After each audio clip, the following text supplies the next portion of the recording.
Hello everyone. So as Rob says, I'm here to talk about April Fool's Day, and we did an April Fool last year for Virgin Atlantic when they launched their domestic airline, Little Red.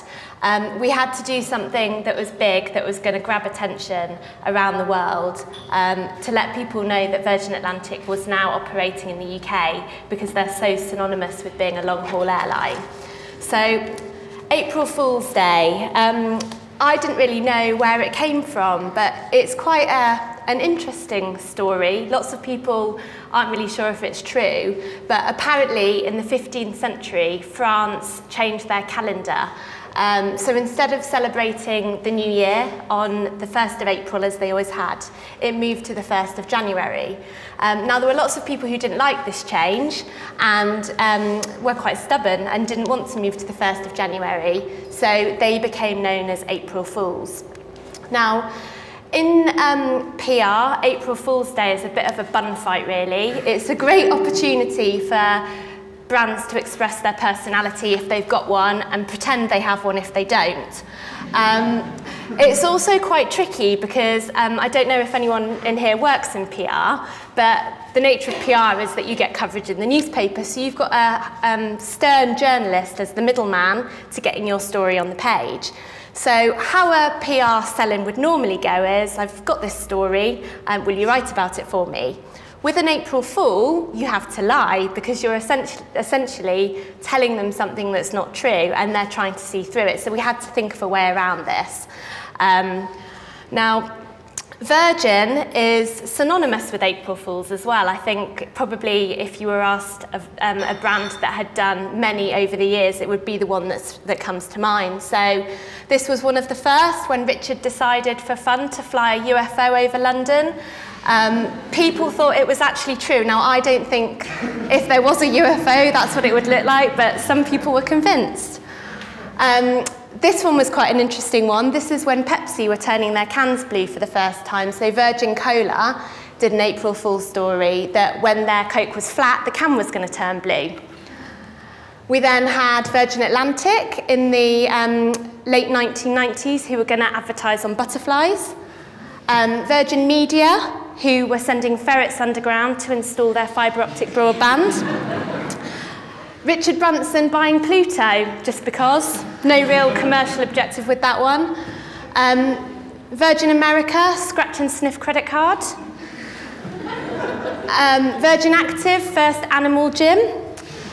And Virgin Atlantic again launching still champagne. So I hope you're getting a picture here of the fact that basically Richard Branson loves an April Fool. And this is the one that came the year before ours in 2012. So I don't know if anyone remembers this one, but this was almost step 2 to Virgin Galactic, which actually is a real thing.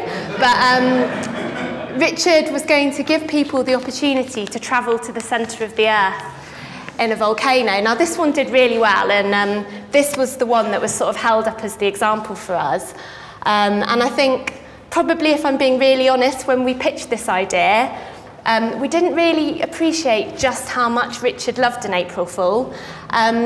April Fool's Day fell on Easter Monday last year, so we were still getting emails from Richard on Easter Sunday with builds to the story, like 3 glasses of wine down, so it was quite stressful, and I'm really pleased to say I'm not doing an April Fool's story this year.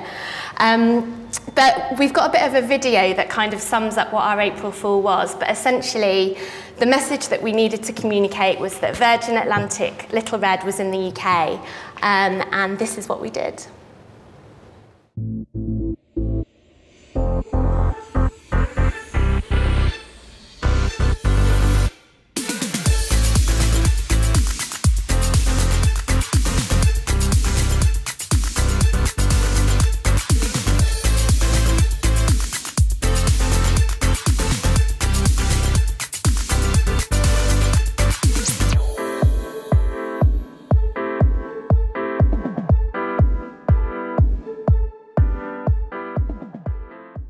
So Virgin put out a statement that they have created a new plane, but the plane has got a glass bottom. A specially modified Airbus A320 passenger airliner with a glass floor to give passengers a panoramic view of whatever they're flying over.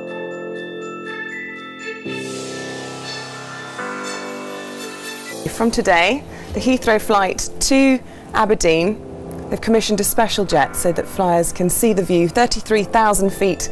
And they've been given special permission so that they can fly over Loch Ness. In the mirror there is apparently a new plane, an A320. It's a one-off and it has a glass floor so that you can see out or down. And they say it's to fly over Loch Ness on a special London to Aberdeen flight. Yes, he is announcing it, and I think this is possibly to do with the fact that Virgin Atlantic has just become Britain's newest domestic airline. So what about Richard Branson's new venture, glass-bottomed aeroplane? Okay, that's genius. Somebody should phone him. Yeah, yeah. Low flights over Loch Ness, I think, is what they're going to include as well. But anyway, it was good. It was good days.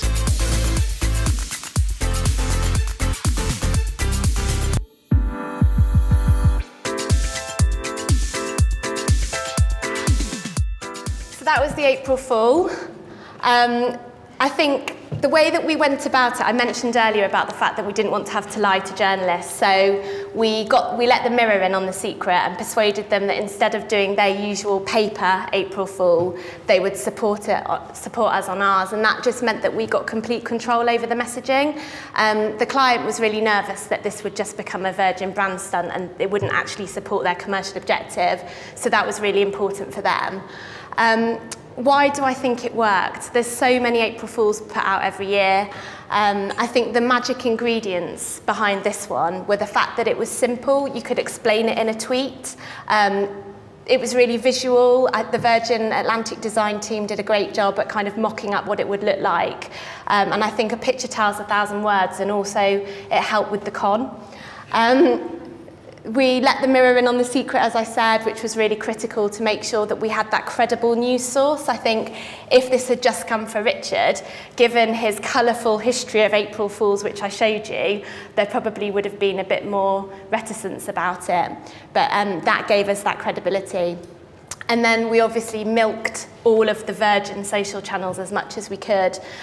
We also persuaded all the other Virgin companies within the group to support us, so we had all of their social media feeds supporting it. So Virgin Wines, for example, said that they were going to be producing Loch Merlot to support the flights, and everyone had their own spin on it, which just helped build the momentum behind the story.